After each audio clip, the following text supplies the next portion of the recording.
அந்த விஷயத்த செயல்படுத்தவும் ஸ்டார்ட் பண்ணிடுங்க. ஸோ திங்கிங்கிறது யோசிச்சுட்டே மைண்ட்ல மட்டும் இருக்கிற விஷயம் கிடையாது, மைண்ட்ல இருந்து ஒரு விஷயத்த நிஜமாலே நீங்க நிறைவேற்றுற விஷயம். ஸோ நான் ஆல்ரெடி நிறைய வாட்டி சொன்ன மாதிரி, லாஸ்ட் டைமும் நிறைய ஃபோக்கஸ் பண்ண மாதிரி, ஒரு விஷயத்த நீங்க யோசிச்சுட்டே இருந்தீங்கன்னா அது மட்டும் பத்தாது, செயல்படுத்த ஸ்டார்ட் பண்ணணும். இந்த விஷயத்த யூஸ் பண்ணுங்க, ஸ்டார்ட் பண்ணலாம். அடாப்ட்னு வேர்டை ஞாபகம் வச்சுக்கோங்க, உங்களுக்கு ஈஸியா ஞாபகம். அகைன் சொல்லிடுறேன். A for assess and D for define something, that is define your problem or challenges.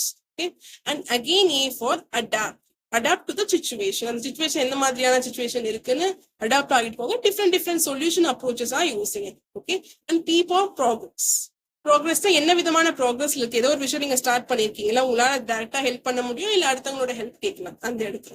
லாஸ்டா T think ahead. Again refine பண்ணுங்க. நீங்க ஆல்ரெடி திங்க் பண்ண விஷயத்த இன்னும் பெட்டரா எப்படி பண்ண முடியும். ஆல்ரெடி ஒரு திங்க் பண்ண விஷயத்துல இருந்து உங்களுக்கு ஒரு விளைவு கிடைச்சிருக்கும்ல, அதுல இருந்து இன்னும் ஒரு பெட்டர் விளைவை